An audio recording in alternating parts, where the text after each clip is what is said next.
آج ان مارچ میں شرکت کر رہے ہیں، میں سب سے پہلے تو آپ کو سلام کرتا ہوں، اور اس کے بعد جو بھی پاکستانی آج یہ ٹی وی پہ دیکھ رہے ہیں، جو آج سب سے پہلی میں بات کرنا چاہتا ہوں وہ یہ کہ جب تحریک انصاف کی حکومت ہٹائی گئی تھی اپریل کے اندر 9-10 اپریل کو، تو جو پاکستان کا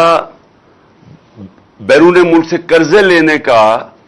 جو رسک ہوتی ہے، یعنی اگر آپ کو باہر کے لوگ قرضے دیتے ہیں، بینکس قرضے دیتے ہیں، تو وہ قرضوں کی جو رسک ہوتی ہے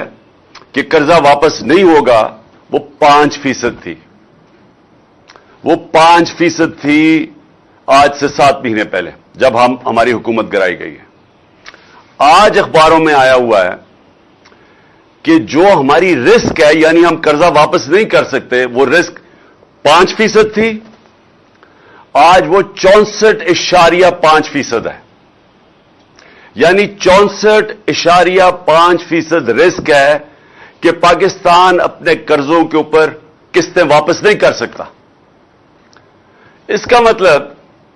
اس کے 2 مطلب ہیں، اور بڑے، میں اس لیے ادھر سے شروع کر رہا ہوں کیونکہ جو ہماری معیشت ہے، جس طرح اس کا قتل ہوا ہے جب سے ہم گئے ہیں پچھلے 7 مہینے میں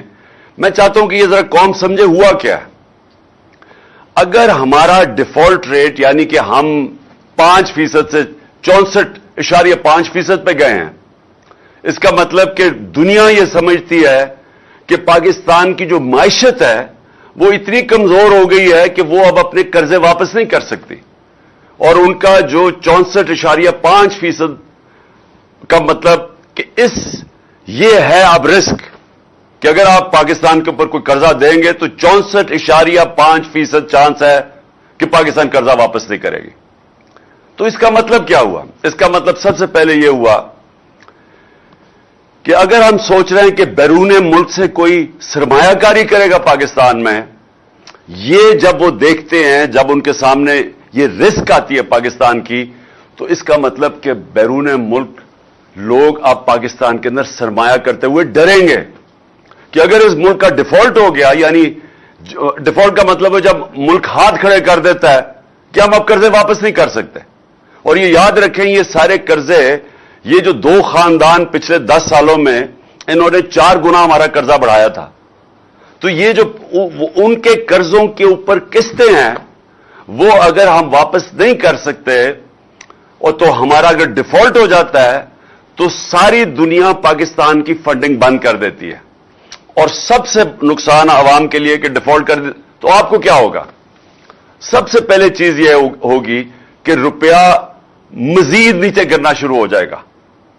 روپے نیچے گرنا یعنی ڈالر کے مقابلے میں روپیہ اور نیچے چلا جائے گا، اور کدھر جا کے روکتا ہے یہ ابھی کوئی نہیں کہہ سکتا، کیونکہ ڈالر تو آنے نہیں ہیں۔ لوگوں نے، جنہوں نے ڈالر یا انویسٹمنٹ میں آنے ہیں یا قرضوں سے لینے ہیں، وہ سب نے روک دینے ہیں۔ اور سب سے بڑی خطرناک چیز یہ ہے